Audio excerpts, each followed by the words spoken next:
Bom, já estamos no primeiro dia da semana e você sabe, todo domingo é o nosso momento contexto. Bom, o título de hoje, menor e maior. Nós introduzimos ontem a ideia do que nós vamos trabalhar essa semana. Vamos trabalhar a questão da acepção de pessoas, diferenciação, se existe gente melhor do que a outra, enfim.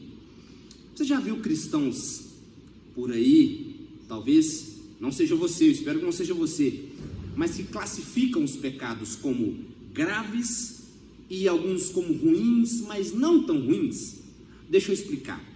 Às vezes a pessoa acha que fumar é um pecado muito grave, mas às vezes ela não considera tão grave um pecado de falar mal do outro, de levantar um falso testemunho, uma calúnia de outra pessoa.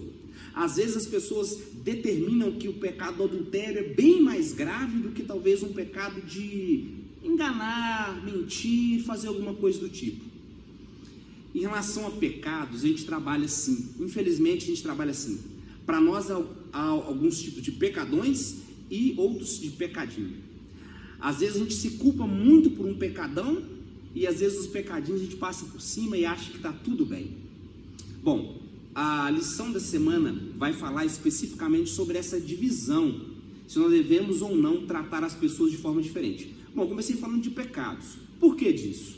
Porque a gente tem o costume de olhar para o pecado do outro, sendo o pecado do outro grave, muito grave, e os nossos que nós cometemos são ruins, mas não tão ruins.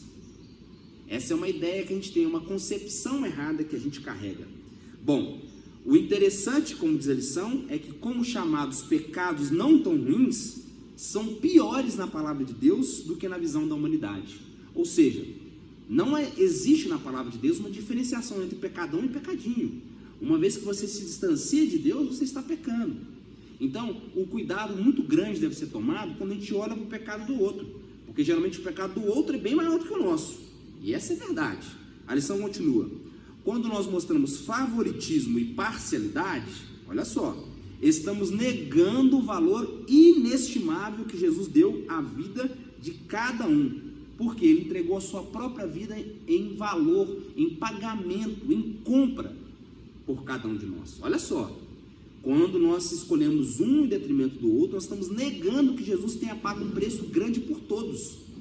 E isso é muito perigoso. E a lição continua: mas o que faz diferença não é aceitar determinada ideia, é o que realmente mostramos por meio de nossas ações. Então, eu entender pecadão e pecadinho não é tão importante quanto eu praticar. E a lição termina assim de uma forma magistral. Acompanhe.